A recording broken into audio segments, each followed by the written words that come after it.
तो कहानी की शुरुआत ऑस्ट्रेलिया से होती है, जहां हम एक कपल को देखते हैं जिनके नाम ग्रेग और हैदर हैं। ये दोनों टूरिस्ट हैं, साथ ही वो दोनों एक ही हॉस्टल में रुके हुए थे। वहीं से उनकी जान पहचान हुई थी। ये अपने ग्रुप के साथ ऑस्ट्रेलिया में घूमने आए हैं, लेकिन ये अपने ग्रुप से अलग होकर शार्क केज वाला एक्सपीरियंस लेने निकल जाते हैं। वो दोनों साथ मिलकर टकर्स एक्सपीरियंस नाम की एक कंपनी की बोट पर आ जाते हैं, जो शार्क के साथ रोमांचक एक्सपीरियंस देने का वादा करती थी। जहां पहुंचने पर वो दोनों देखते हैं कि टूरिस्ट वाली जगह पूरी तरह सुनसान होती है, लेकिन वहां सिर्फ एक बूढ़ा आदमी होता है जिसका नाम डेव है। डेव उनसे कहता है कि टकर अभी हॉलीडेज पर है, इसलिए वो तुम्हें लेकर नहीं जाएगा। तभी अचानक टकर खुद वहां पर आ जाता है, जो खुद को बोट का कैप्टन बताता है और कहता है कि वो ही इस टकर्स एक्सपीरियंस को चलाता है। अब क्योंकि टकर हॉलीडेज पर था, लेकिन फिर भी वो उन दोनों को ले जाने के लिए तैयार हो जाता है, जिसके बाद टकर दोनों को बोट में बैठाकर समुद्र की ओर निकल पड़ता है। खैर, रास्ते में बातचीत के दौरान टकर उन दोनों को अपनी पुरानी कहानी बताता है कि बचपन में उसने शार्क अटैक सरवाइव किया था, जिसके स्कार्स आज तक उसके शरीर पर हैं। साथ ही वो उन्हें एक अखबार की रिपोर्ट भी दिखाता है, जिसमें उसके बचपन में हुए शार्क अटैक का जिक्र था। इसलिए उसी दिन से शार्क्स के साथ उसे अजीब सा ऑब्सेशन हो गया है। हैदर कहती है कि ये जॉब तुम्हारे लिए कितनी टफ होती होगी। मैं समझ सकती हूँ, क्योंकि तुम शार्क अटैक से बचे थे। इसके बावजूद फिर भी शार्क्स के बीच में ही काम करना पड़ता है। तुम्हारे लिए ये तो बहुत डरावना एक्सपीरियंस होगा। मैं होती तो दोबारा कभी पानी के पास ही न जाती। पर टकर उसे कहता है कि वो शार्क की गलती नहीं थी, जिसके बाद वो पानी में खून डाल देता है, जिससे वहां पर काफी सारी शार्क्स आ जाती हैं। अब डाइव करने का समय आ चुका था, इसलिए टकर हैदर और ग्रेग को एक लोहे के पिंजरे में बंद करके धीरे धीरे पानी में उतारता है। चारों ओर शार्क तैर रही थी, जिसे देखकर हैदर घबराकर ग्रेग का हाथ पकड़ लेती है और धीरे धीरे खुद को संभालते हुए उस रोमांचक पल का मजा लेने लगती है। इतने करीब से शार्क को देखकर और ये जानकर कि शार्क्स अग्रेसिव नहीं होती, उन्हें काफी मजा आता है। खैर, अब हंसते खेलते वो दोनों वापस बोट पर आ जाते हैं और टकर को थैंक्स बोल ही रहे होते हैं कि तभी टकर ग्रेग के गले में चाकू मारकर उसे वापस पानी में फेंक देता है। हैदर चिल्लाती रहती है, लेकिन इस बीच समंदर में उसकी चीख को सुनने वाला कोई नहीं होता। यहाँ से सीन शिफ्ट होता है और हमें एक अमेरिकन लड़की जफर को दिखाया जाता है, जो सर्फिंग करने के बाद गोल्ड कोस्ट के पास एक दुकान में पहुंचती है। वहीं उसकी मुलाकात मोजिस नाम के एक रियल एस्टेट एजेंट से होती है, जो अपनी कार के लिए एक जरूरी केबल ढूंढ रहा था। क्योंकि उसकी कार स्टार्ट नहीं हो रही थी, इसलिए उसे हेल्प चाहिए थी। अब क्योंकि जफर के पास बड़ी कैंपर वैन थी जिसमें वो रहती है, फिर भी वो मोजिस की हेल्प करने से मना कर देती है, क्योंकि वो लोगों से दूर रहना पसंद करती है। जिसके बाद जफर बाहर पार्किंग लॉट में पहुंचती है, तो उसने अपने कप में आइसक्रीम छुपाकर रखी हुई थी, जिसे निकालकर वो चुपचाप खाने लगती है। तभी वहां उसकी दोबारा मोजिस से मुलाकात हो जाती है। मोजिस जफर से दोबारा हेल्प मांगता है, लेकिन जफर उसे पूरी तरह नजरअंदाज कर देती है। तब मोजिस इशारों में उसे धमकी देता है कि अगर उसने मदद नहीं की तो वो दुकान में उसकी चोरी की बात सबको बता देगा। ये सुनकर जफर नाराज हो जाती है। अब वहां का माहौल बिगड़ता देख मोजिस फौरन अपना लहजा बदल लेता है। वो सफाई देता है कि वो तेज धूप में कई ब्लॉक पैदल चलकर आया है, इसलिए उसे कार तक लौटने के लिए लिफ्ट चाहिए। जफर कुछ देर सोचती है और उसकी बात मान लेती है। इसी हेल्प के चलते वो दोनों इतनी बातें करते हैं कि दोनों एक दूसरे को पसंद करने लगते हैं, क्योंकि दोनों को ही सर्फिंग में इंटरेस्ट था। जिसके चलते रात में जफर की वैन मोजिस के घर के बाहर होती है और वैन के अंदर वो इंटीमेट हो रहे होते हैं। इसी दौरान मोजिस बिना कुछ जाने एक फिन की वैन से बाहर फेंक देता है, जो कि सर्फिंग बोर्ड में फिन लगाने के काम आती है। अब मोजिस इस रिश्ते को लेकर सीरियस हो चुका होता है। उसका कहना होता है कि हम दोनों किसी रीजन से मिले हैं, इसलिए हमें साथ रहना चाहिए। लेकिन जफर एक जगह रुकने वालों में से नहीं थी। वो मोजिस के घर के अंदर तक नहीं जाती, जबकि मोजिस उस पर दिल से फिदा हो चुका होता है और उसके लिए खाना तक तैयार कर रहा होता है। लेकिन जब तक मोजिस पैनकेक बनाकर लाता है, तब तक जफर वहां से जा चुकी होती है, जिससे मोजिस काफी दुखी हो जाता है। इसके बाद जफर सर्फिंग करने एक बीच पर जाती है, जहां वैन पार्क करने के बाद उसे अपने सर्फ बोर्ड में फिन की लगाना था, लेकिन फिन की उसके पास नहीं थी, क्योंकि वो तो मोजिस ने बाहर फेंक दी थी। वहीं पास ही में एक ट्रक खड़ा था। जफर उस ट्रक में से फिन की ढूंढने लगती है, तभी उसे किसी के कदमों की आवाज सुनाई देती है। जैसे ही वो पीछे मुड़कर देखती है तो सामने टकर खड़ा होता है, जो मुस्कुराते हुए उसकी तरफ देख रहा होता है। टकर बिना कुछ पूछे उसे एक फिन की दे देता है और कहता है कि उसके पास ऐसी कई फिन कीज हैं। साथ ही वो जफर की अकेले सर्फिंग करने की हिम्मत की तारीफ भी करता है। इसके बाद जफर उसे थैंक्स बोलती है और अपने सर्फ बोर्ड को ठीक करने लगती है। उसी समय मोजिस जफर को खाने की एक फोटो भेजता है और मैसेज करता है कि क्या वो उसके साथ सर्फिंग पर चलना चाहेगी। लेकिन इससे पहले कि जफर कोई रिप्लाई कर पाती, पीछे से टकर आकर उसे बेहोश करके अपने साथ ले जाता है। बहुत लंबी ड्राइव करने के बाद वो अपनी बोट तक पहुंचता है फिर जफर को बोट में डालकर समंदर में कहीं निकल जाता है। सुबह तक मोजिस भी बीच पर पहुंच चुका होता है, लेकिन जफर उसे कहीं भी दिखाई नहीं देती। फिर वो उसका फोन ट्राई करता है, लेकिन फोन भी वैन के अंदर बज रहा होता है। टकर चालाकी दिखाते हुए जफर का सर्फ बोर्ड वैन में से निकालकर फेंक देता है, लेकिन फोन छोड़ देता है ताकि ऐसा लगे कि जफर सर्फिंग करने गई थी और पानी में ही डूब गई होगी। उधर जफर की आंख खुलती है तो वो बोट के नीचे वाले रूम में होती है, जहां उसे एक बेड से बांधा गया था, और साथ वाले बेड पर बंधी हुई होती है हैदर, जिसे हमने कहानी की शुरुआत में देखा था। यानी वो अब भी जिंदा होती है। जफर घबराकर चिल्लाने लगती है, लेकिन इस बीच समंदर में उसकी चीख सुनने वाला कोई नहीं होता। हैदर उसे समझाती है कि मैंने बहुत कोशिश की,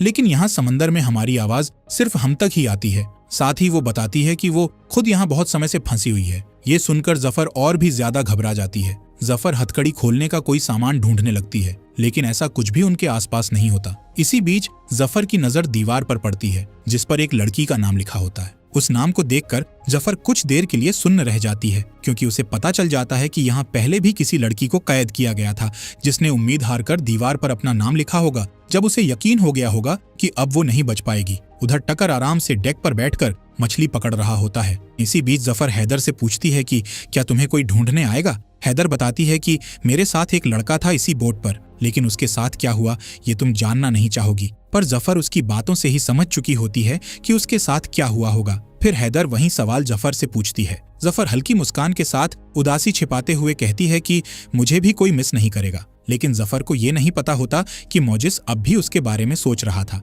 जब मोजिस देखता है कि जफर की वैन बीच से टो की जा रही है, तो उसे शक होता है कि जरूर कुछ गड़बड़ है, क्योंकि वो वैन ही जफर का घर है। उसके बिना वो कहीं नहीं जाती थी। इसलिए मोजिस सीधा पुलिस स्टेशन पहुंचता है, क्योंकि अब उसे जफर की चिंता होने लगी थी। लेकिन वहां मौजूद पुलिस वाला बात को गंभीरता से नहीं लेता। वो कहता है कि वो तो एक घूमती फिरती सर्फर है, शायद कहीं घूमने निकली होगी। ये सुनकर मोजिस खुद ही जफर को ढूंढना शुरू कर देता है। दूसरी ओर जफर पूरा दिन हाथ पैर मारती रहती है, लेकिन वो फ्री नहीं हो पाती। फिर रात में उसका ध्यान हैदर की बिकिनी पर जाता है, जिसके अंदर एक पतला सा वायर होता है। जफर वो वायर निकालकर हथकड़ी खोलने की कोशिश करने लगती है। तभी टकर उन दोनों के लिए ब्रेड और पानी लेकर आ जाता है। वो रूम बहुत गर्म होता है, जिस वजह से दोनों के गले सूख रहे थे। हैदर जल्दी से पानी पी लेती है, लेकिन जिस तरह से वो खुद को ढक रही थी, टकर को शक हो जाता है। टकर चादर हटाने ही वाला होता है कि जफर उसका ध्यान अपनी तरफ खींचने के लिए कहती है, मेरा खाना मुझे दे दो, जिसके बाद वो भी पानी पी लेती है। थोड़ी देर बाद टकर वहां से चला जाता है और जफर फिर से हथकड़ी खोलने की कोशिश करने लगती है, लेकिन तभी उसके ऊपर बेहोशी छाने लगती है, क्योंकि टकर ने पानी में बेहोशी की दवा मिला रखी थी। इससे पहले कि वो खुद को आजाद कर पाती, टकर उसे पकड़ लेता है, और जब जफर की आंख खुलती है तो वो खुद को डेक पर एक चेयर से बंधा हुआ पाती है। टकर ने हैदर को भी एक हार्नेस पर बांध रखा था। सामने एक कैमरा सेट किया हुआ था, सब कुछ रिकॉर्ड करने के लिए, और इस पूरे सीन को वो अपना शो कह रहा था। टकर अजीब स्पीच देना शुरू करता है। वो शार्क की तारीफ करते हुए कहता है कि शार्क दुनिया की सबसे ताकतवर प्रजाति है, और गॉड ऊपर नहीं बल्कि नीचे है, पानी में, जहां से सब कुछ शुरू हुआ था, और वहीं पर सब कुछ खत्म भी होगा। इसके बाद टकर हैदर के कुछ बाल काटकर अपने पास रख लेता है। फिर वो पानी में खून डालता है, जिससे वहां बहुत सारी शार्क्स आ जाती हैं। फिर वो हैदर को पानी में छोड़ देता है। पानी, हैदर की छटपटाहट और खून की वजह से शार्क्स उस पर टूट पड़ती हैं और उसे मार देती हैं। ये पूरा सीन टकर कैमरा में रिकॉर्ड कर लेता है। जफर ये सब अपनी आंखों से देख रही होती है और पूरी तरह दहशत में आ जाती है। कांपते हुए वो अपना और हैदर का नाम नीचे दीवार पर लिखने लगती है। तभी वो नोटिस करती है कि दीवार पर सिर्फ एक नाम नहीं बल्कि बहुत सारी लड़कियों के नाम लिखे गए थे,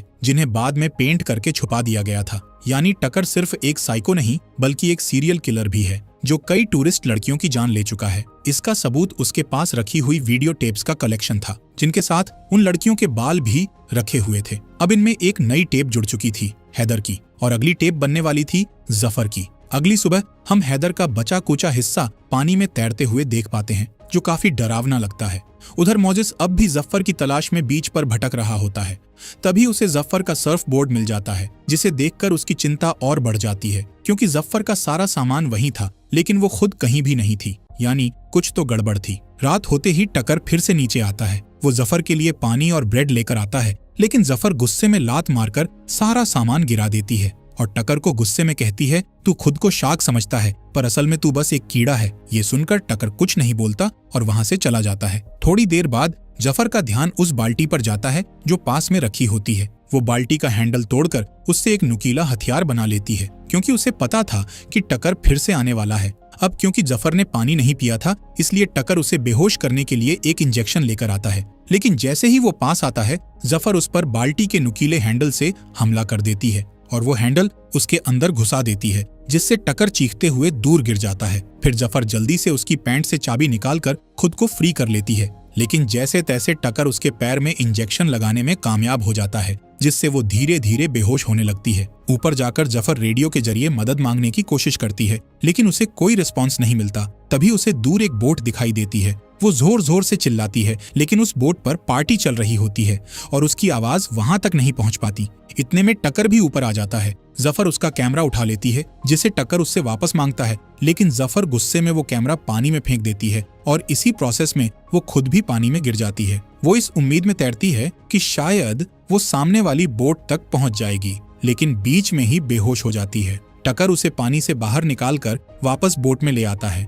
और उसे फिर से नीचे कैद कर देता है। अब क्योंकि उसके पास कैमरा नहीं होता, इसलिए वो रिकॉर्डिंग नहीं कर सकता। इस वजह से वो जफर को मारने का प्लान टाल देता है और सोचता है कि पहले उसे एक नया कैमरा खरीदना होगा। इसलिए वो बोट लेकर वापस किनारे की ओर निकल जाता है, लेकिन जाते जाते वो जफर को फिर से बोट के अंदर बंद कर जाता है। दूसरी तरफ अब पुलिस भी जफर की तलाश में जुट जाती है, लेकिन मोजिस को अब भी चैन नहीं होता। वो बीच की पार्किंग वाली सीसीटीवी फुटेज चेक करता है। उसे फुटेज में जफर की वैन के बाद टक्कर का ट्रक दिखता है, जिस पर टक्कर्स एक्सपीरियंस का लोगो भी होता है। ये देखकर मोजिस थोड़ा सर्च करता है और उस जगह का एड्रेस निकालकर बोट तक पहुंच जाता है। जैसे ही वो बोट पर चढ़ता है, उसे नीचे से जफर की चीखने की आवाज सुनाई देती है। वो तुरंत ब्रेक इन करता है और नीचे पहुंचता है। जफर उसे देखकर खुश भी होती है और हैरान भी, क्योंकि वो सोचती है कि ये इतना सब होने के बाद भी कैसे यहाँ तक पहुंच गया। जफर कहती है, ऊपर से कुछ ले आ जिससे मैं फ्री हो सकूं और पुलिस को कॉल कर। मोजिस ऊपर जाकर फोन करता है, लेकिन तभी टकर वहां पहुंचकर उस पर हमला कर देता है। फोन पुलिस तक लग चुका था, लेकिन टकर मोजिस को बोलने नहीं देता और उसका फोन तोड़ देता है। साथ ही मोजिस को बुरी तरह जख्मी भी कर देता है। फिर भी मोजिस हार नहीं मानता और टकर को ऑलमोस्ट मार ही देता है, लेकिन तभी पीछे से डेव आकर मोजिस पर हमला कर देता है, क्योंकि उसे अभी तक नहीं पता था कि टकर असल में क्या कर रहा था। जैसे ही डेव को जफर की आवाज सुनाई देती है, उसे पूरा सच समझ आ जाता है, लेकिन तब तक बहुत देर हो चुकी होती है। इससे पहले कि डेव कुछ और कर पाता, टकर उसे भी बहुत बुरी तरह मार देता है। अब टकर को लगने लगता है कि किनारे पर रुकना सेफ नहीं है, इसलिए वो बोट लेकर एक सुनसान आइलैंड के पास पहुंचता है और मोजिस को भी जफर के साथ वाले बेड पर बांध देता है। मोजिस अपने दिल की बात कह ही रहा होता है कि तभी टकर वहां आ जाता है और दोनों को ऊपर डेक पर ले जाता है, क्योंकि उसने डिसाइड किया होता है कि अब अगली टेप आज ही रिकॉर्ड करेगा। इस बार वो एक नया तरीका अपनाता है। टकर पहले डेव की बॉडी के टुकड़े पानी में फेंक देता है, जिससे शार्क्स वहां खींचे चले आते हैं। फिर वो मोजिस को पानी में धकेल देता है, लेकिन जफर उसे समझा चुकी होती है कि शार्क की प्रेजेंस में बिल्कुल भी हलचल मत करना। इसलिए मोजिस एकदम शांत रहता है और उसकी ये चाल काम कर जाती है। शार्क्स उसे स्निफ तो करती हैं, लेकिन अटैक नहीं करती। कुछ देर बाद टकर उसे वापस बोट पर खींच लेता है, लेकिन इस बार वो ज्यादा रूथलेस हो जाता है। वो मोजिस को कई बार स्टैब करता है और फिर एक बार फिर से उसे पानी में फेंक देता है। मोजिस अब लगभग मरने की कगार पर होता है, लेकिन तभी उसकी नजर ऊपर एक लाइफ गार्ड हेलीकॉप्टर पर पड़ती है, जो जफर की तलाश में उड़ान भर रहा था। उसी डर से टकर फिर से उन्हें नीचे ले जाकर बंद कर देता है। मोजिस की हालत बहुत गंभीर हो चुकी थी। उसकी सांसें चल तो रही थीं, पर बहुत धीमी थीं। जफर ये सब देख पा रही थी। वो किसी भी हालत में अब और देर नहीं करना चाहती थी। वो अपना हाथ हथकड़ी से बाहर निकालने की कोशिश करती है, लेकिन फेल होती है। तब उसे एक ही रास्ता दिखता है। वो अपना अंगूठा तोड़ देती है ताकि हाथ को बाहर खींच सके, लेकिन हाथ फिर भी नहीं निकलता। अब आखिरी होप के तौर पर वो अपने ही दांतों से अंगूठे को चबाकर पूरी तरह अलग कर देती है, और जैसे ही उसका हाथ बाहर आता है, वो जल्दी से बंधन से मुक्त हो जाती है। उसी समय टकर नीचे आता है और इंजेक्शन से उसे बेहोश करने की कोशिश करता है, लेकिन जफर उसे चकमा देती है और खुद उसे कमरे के अंदर धकेलकर बाहर से दरवाजा बंद कर देती है। अब ऊपर जाकर वो बोट का सिस्टम स्टार्ट करती है, लेकिन टकर भी ऑल्टरनेट रास्ते से ऊपर पहुंच जाता है और पूरा सिस्टम बंद कर देता है। जफर के पास सिर्फ एक ही मौका था, फाइट और एस्केप। वो टकर से एक जबरदस्त फाइट करती है और जैसे ही उसे मौका मिलता है वो पानी में कूद जाती है, क्योंकि उसे सामने एक आइलैंड दिखाई दे रहा था जहां शादी का रिसेप्शन चल रहा था। लेकिन जफर के हाथ से खून बह रहा होता है और पानी में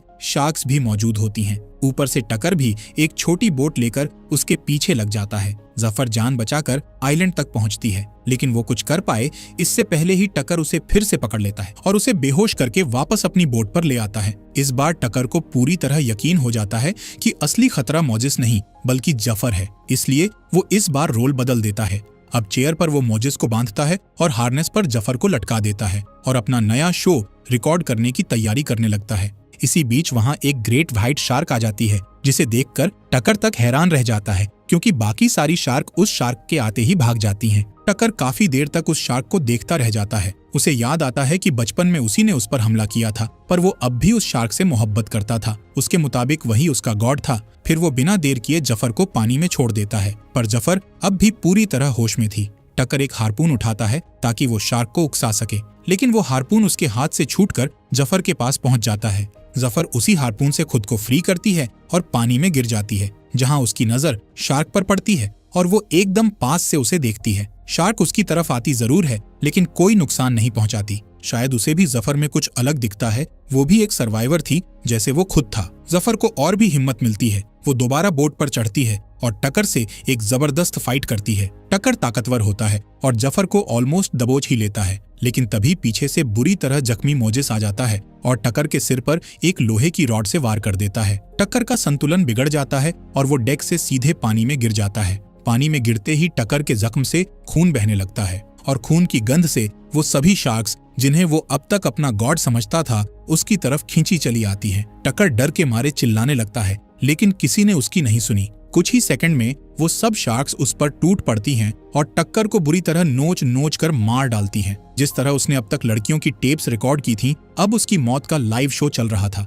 लेकिन अब कोई उसे देखने वाला नहीं था। वहीं दूसरी तरफ जफर फ्लेयर गन उठाकर हवा में फायर करती है। वो सिग्नल ऊपर आसमान में एक चमकदार रोशनी के साथ फटता है। कुछ ही देर बाद दूर समंदर में एक पुलिस की बोट दिखाई देती है। शायद मोजिस के अधूरे कॉल को ट्रेस करके वो सर्च टीम यहाँ तक पहुंची थी। जैसे ही बोट पास आती है, पुलिस वाले जफर और मोजिस को रेस्क्यू कर लेते हैं। मोजिस की हालत बहुत गंभीर थी, लेकिन जफर उसे पकड़े हुए थी, उसे छोड़ना नहीं चाहती थी। पुलिस बोट में बैठकर जफर उस आइलैंड को देख रही थी जहां उसका ये भयानक सपना खत्म हुआ था। वहीं मोजिस भी धीरे धीरे होश में आने लगता है। मोजिस उसकी तरफ देखता है और उसका हाथ थाम कर कहता है, मैंने कहा था ना, हम किसी रीजन से मिले हैं। जफर हल्की सी मुस्कान देती है। उस मुस्कान में डर था, दर्द था, लेकिन सबसे ऊपर था सर्वाइवल का जज्बा। फिर वो दोनों एक दूसरे का हाथ थामे उस डरावने समंदर को पीछे छोड़ते हुए होराइजन की तरफ बढ़ते हैं और इसी के साथ ये कहानी यहीं खत्म हो जाती है।